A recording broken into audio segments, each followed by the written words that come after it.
Pendant cette semaine ou deux, vous avez des dettes. À partir de ce soir, allez trouver le moyen d'arranger cela. Même si tu as le Saint-Esprit, il y a des dettes, des gens qui ont duré pendant longtemps. Tu as eu les moyens de payer, tu n'as pas payé. Allez arranger ça. Mettez vos vies en ordre. Je vais vous lire ces citations pendant la semaine. Vous péchez. Et il y a des dettes que vous ne voulez pas payer intentionnellement.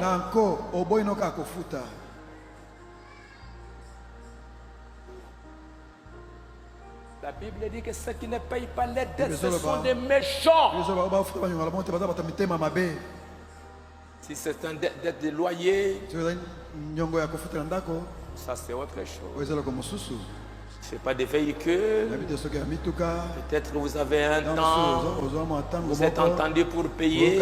Si c'est dans un délai. Mais si vous savez déjà, je suis d'abord avec mes frères. J'ai promis qu'un mois, 2 mois, mais jusqu'aujourd'hui, je ne veux même pas aller les voir. Pardon mon frère. Pardon mon frère.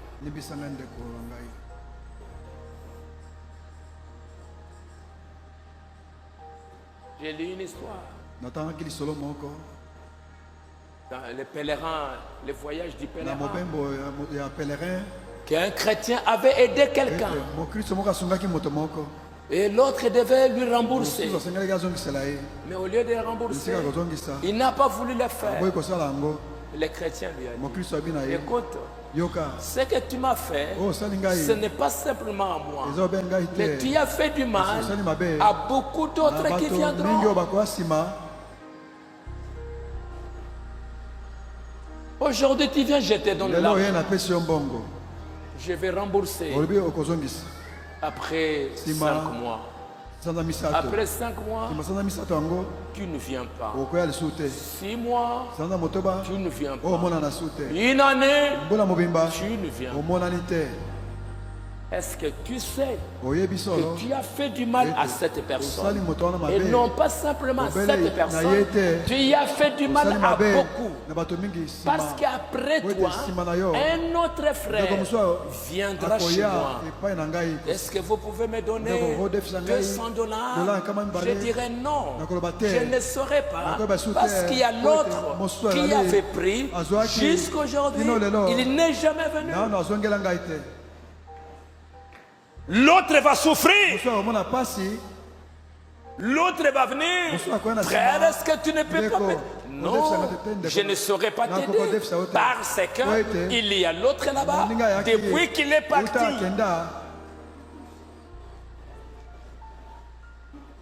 Et aujourd'hui, quelle classe de gens vous créez? Des malhonnêtes.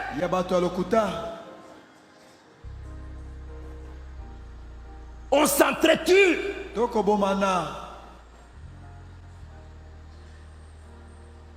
avez des dettes. Branham dit la dette est écrite dans les livres. Tu ne payes pas. Et si cette personne mourait avec cette dette, tu vas aller demander pardon à qui?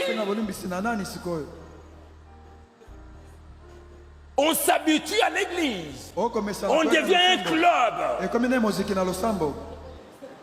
On oublie. Voici l'époux. Allez à ça.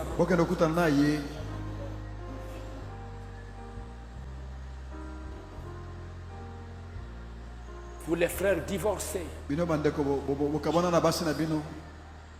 Pendant ces jours, mettez vos vies en ordre. Vous n'avez pas besoin de venir à l'église. Mettez vos vies en ordre. Si vous ne les pouvez pas, il y a toute la communauté. des frères qui viendront pour vous aider. Les divorces, c'est une malédiction pour Dieu et dans l'église. On divorce aujourd'hui comment on veut. Comme on veut.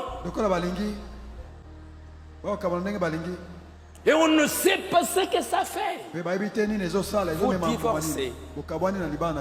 Quel est l'exemple que vous laissez à vos enfants, à vos jeunes qui viennent derrière vous?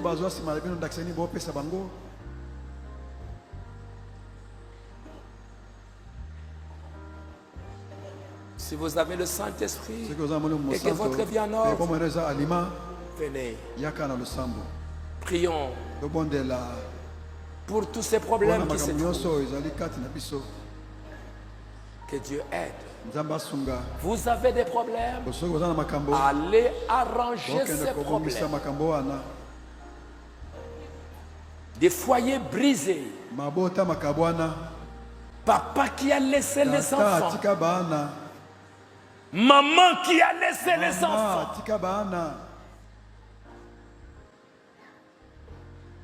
Et parfois ce sont des choses qui se voient un peu plus en Afrique.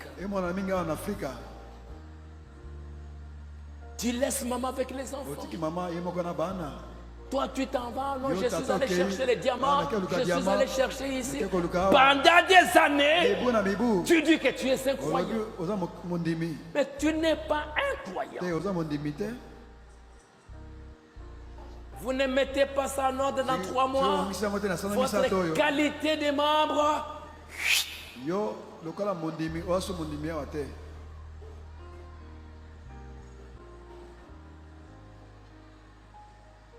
Vous avez des conflits entre vous.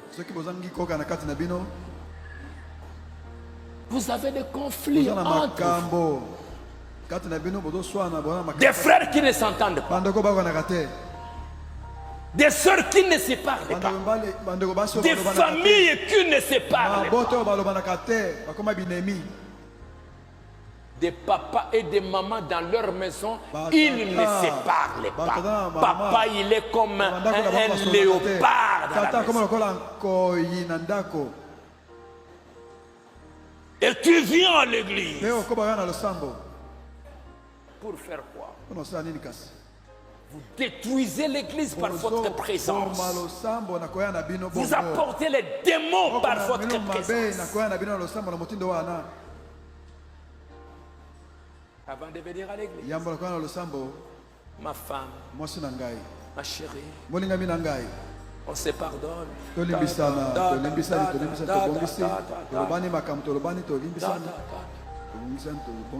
Les jours qui arrivent, les mariés, vous allez vous asseoir avec votre femme.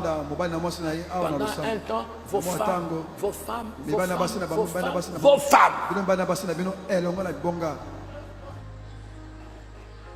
La Bible dit, celui qui ne prend pas soin de sa famille, il est pire qu'un infidèle.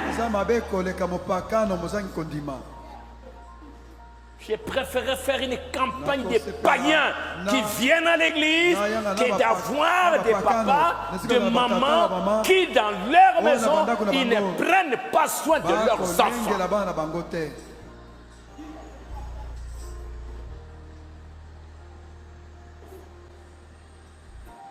Mettez vos maisons en ordre. Papa, maman et les enfants. Une petite église.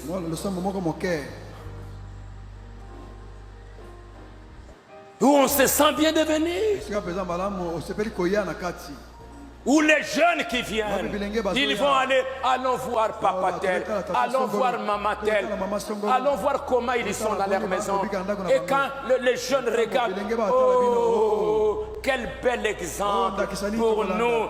Nous peut-être, nos papas n'ont pas cru, nos mamans n'ont pas cru, mais quel modèle nous pouvons voir dans la maison de tel, dans la maison de tel, dans la maison de tel. Vous êtes là pour ça. Vous n'êtes pas là pour vagabonder, aller vous tenir à l'église pendant que dans vos maisons, vous ne vous entendez pas.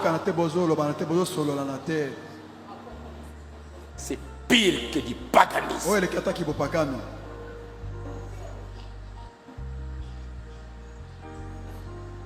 Vous avez des conflits entre vous.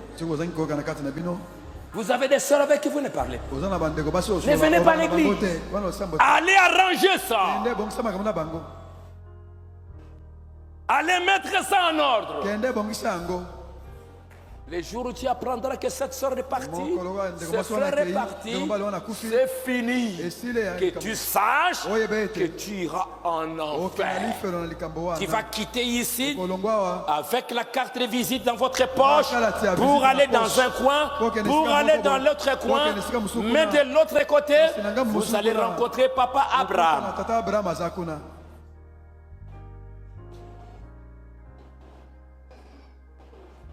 Pourquoi des inimitiés?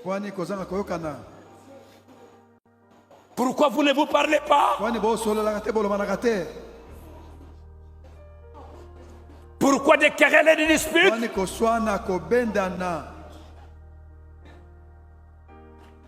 Seigneur, je vais mettre ma vie en ordre. Je ne sais pas quand je peux partir. Je ne sais pas quand j'entendrai la voix que celui qui est saint se sanctifie, que celui qui est souillé, tu peux continuer à t'essuyer jusqu'à rester de ta vie. Et vous allez regretter tout le temps que tu as passé ici. On se critique. On ne fait que parler du mal, du mal, du mal, du mal, du mal.